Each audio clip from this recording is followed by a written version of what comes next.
Good morning, class 4th. How are you all? I hope you all are well.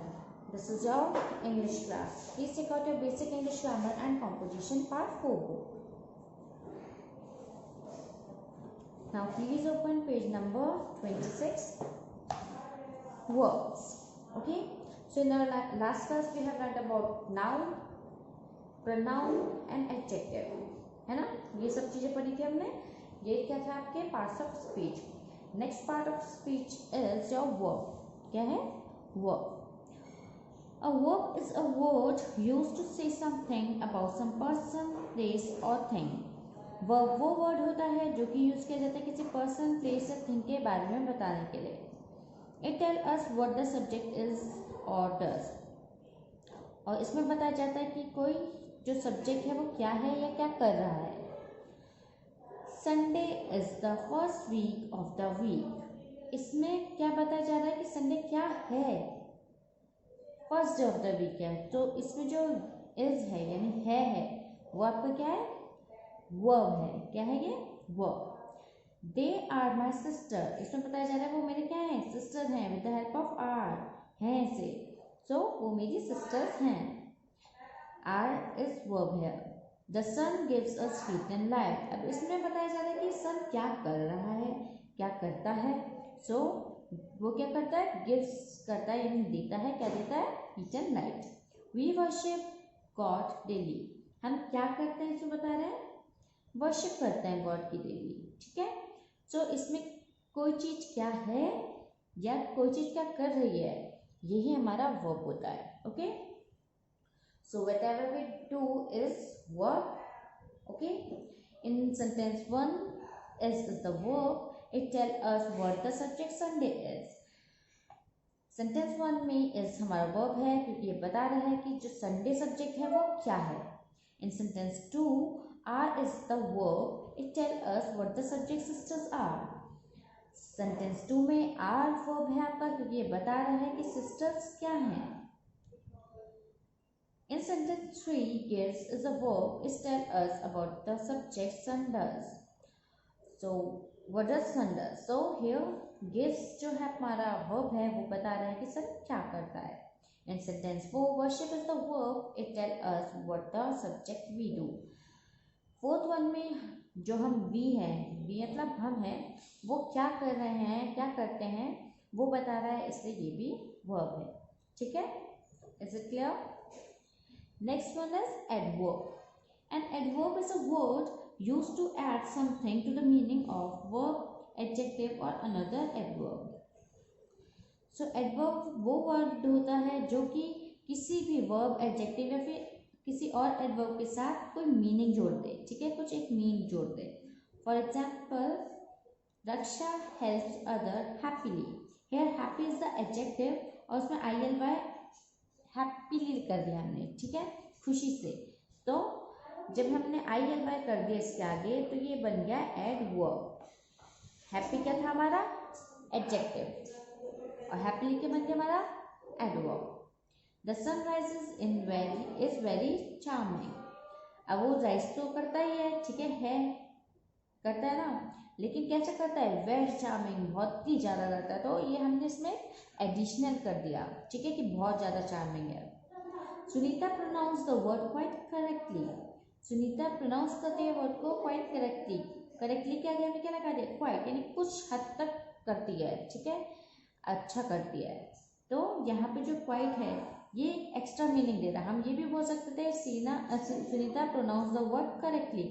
ठीक है, ये भी हमारा सही होता, लेकिन हमने क्वाइट ऐड किया क्योंकि हम इसमें एक स्पेशल और एक न्यू मीनिंग लाना चाह रहे थे. ठीक है, हम इसमें कुछ एडिशन करना चाह रहे थे. Fourth one, it is extremely hot today. यहाँ पे बहुत गर्मी है, कुछ ज़्यादा ही गर्मी है. एक्सट्रीमली मीन्स कुछ ज़्यादा ही गर्मी है यहाँ पे, है ना. तो हमने बोल सकते थे इट इज हॉट टुडे, लेकिन हमने उसमें एक और चीज़ ऐड कर दी, एक और मीनिंग ऐड कर दिया इसके साथ, विच इज एक्सट्रीमली. का वर्ड जो ऐड किया हमने वो एक्सट्रीमली है, जो एक अलग मीनिंग दे रहा है सेंटेंस को. ठीक है. सो हमारा जो एडवर्ब होता है वो आपके सेंटेंस को एक अलग मीनिंग दे देता है, उसमें कुछ चीज़ ऐड कर देता है. फॉर एग्जाम्पल फर्स्ट वन में आप देखो, रक्षा हेल्प्स अदर भी लिख सकते थे, आपने हैप्पीली भी लगा दिया. तो ये एडिशन है, इतना भी सही होता हमारा. बट हमने एडिशन किया है। Again the sunrise here is charming भी लिख सकते थे, लेकिन हमने इसमें समथिंग ऐड किया है, वो समथिंग है हमारा वेरी। थर्ड में हम Sunita pronounce the verb correctly भी बोल सकते थे, लेकिन हमने क्वाइट ऐड किया ताकि एक अलग सा मीनिंग ऐड हो सके। It is extremely hot today था, लेकिन हम ये भी बोल सकते इट इज हॉट टुडे, लेकिन हमने एक्सट्रीमली से ऐड किया ताकि इसमें थोड़ा सा और मीनिंग जुड़ जाए। ठीक है। So in sentence first the word happily modifies the verb helps, so it is an adverb. So इसमें जो आपका सबसे पहला वाला है उसमें आपने क्या ऐड किया है, हेल्प में हैप्पीली को मॉडिफाई कर दिया है। ठीक है, हेल्प कर रही है लेकिन वो हैप्पीली कर रही है। In sentence 2 the word very modify the adjective charming, so it is an adverb. अब सेकंड वाले में जो चार्मिंग है उसको एक्सेस अमाउंट में बताने के लिए बता दिया है कि हमने वेरी लगा दिया, तो ये भी एडवर्ब है।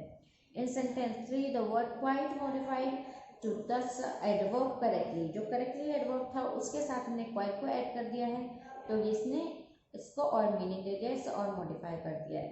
In sentence 4 the word extremely modify the object hot, so it is an adverb. यहाँ पे जो हमारा एक्सट्रीमली वर्ड है वो किसको कर रहा है, हॉट को मॉडिफाई कर रहा है। किसको मॉडिफाई कर रहा है, हॉट को मॉडिफाई कर रहा है। ठीक है। सो जब भी हम किसी भी वर्ड को, ठीक है, एडजेक्टिव को, वर्ब को या फिर किसी दूसरे एडवर्ब को मॉडिफाई करते हैं, ठीक है, उसमें कुछ चीज ऐड करते हैं, तो वो हमारा एडवर्ब हो जाता है। Okay, let's move to the next one which is preposition. Preposition. A preposition is a word which shows the relation between a noun, pronoun and some other words in the sentence. It is placed before a noun or the pronoun. So preposition एक ऐसा word होता है जो कि relation बताता है एक noun का, एक pronoun का दूसरे word से। It is placed before noun or pronoun. ये हमेशा किसी भी noun या pronoun से पहले use होता है। There is a cow in the field. Here relation किस किस के बीच है, cow and field के बीच में। cow कहाँ पे है, field में है, तो in। Second, Smita is fond of music. Here relation है सुनीता is fond किसके लिए, म्यूजिक के लिए। ठीक है, उस किसमें रुचि है उसकी, म्यूजिक में, तो Smita is fond of music. Third one, she put her purse on the table. Here the relation is between purse and table, और ये रिलेशन कौन शो कर रहा है, हमारा ऑन शो कर रहा है कि पर्स कहाँ पे है, टेबल पे है। Fourth one, he rested under the tree. वो कहाँ पे रेस्ट कर रहा है, ट्री के नीचे। सो here there is relation between rest करना और ट्री के बीच में जो है अंडर, अंडर मीन्स नीचे। ठीक है। सो यहाँ पे हमारे जो प्रपोजिशन हमें मिले इन, ऑफ, ऑन, अंडर, ये सब रिलेशन बताता है कि कोई चीज कहाँ पे प्लेस है, कहाँ पे प्रेजेंट है। So in sentence 1 the word is indicates the relation between the noun cow and the field, as I told you, इन दोनों के बीच रिलेशन है। In sentence 2 the word of indicates the relation between noun Smita and music, Smita और music के बीच में आपका relation है। In sentence 3 the word on indicates the relation between noun, purse and table. ये पर्स और टेबल के बीच के रिलेशन की बात हो रही है जो हमें ऑन बता रहा है। And in sentence 4 the word under indicates the relation between the pronoun he and tree. यहाँ पे he और tree के बीच में आपका रिलेशन बताया जा रहा है। Okay, so this is what preposition is. तो preposition आपको क्या बताता है, रिलेशन बताता है। क्या बताता है, relation. Okay, so today we are going to do till here. In our next class we are going to start from conjunction and interjection. Okay, these two are left. We will talk about it in our next class. Okay, so let's revise what we have done today. Today we have learnt about verb. Verb क्या होता है, हम क्या करते हैं या कोई चीज़ क्या है, ये हमें बताता है verb, जिसमें let me tell you is, am and are your helping verbs. ये कैसे वर्ब होते हैं, हेल्पिंग वर्ब होता है। इसके अलावा हैज़, हैव, ये भी आपकी क्या होता है, हेल्पिंग वर्ब होता है। ओके, और बाकी जो आपके वर्ब होता है वो एक्शन वर्ब्स होते हैं। कौन से वर्ब्स होते हैं? एक्शन वर्ब्स होते हैं, जिसमें आप एक्शन करते हो, कुछ ना कुछ करते रहते हो।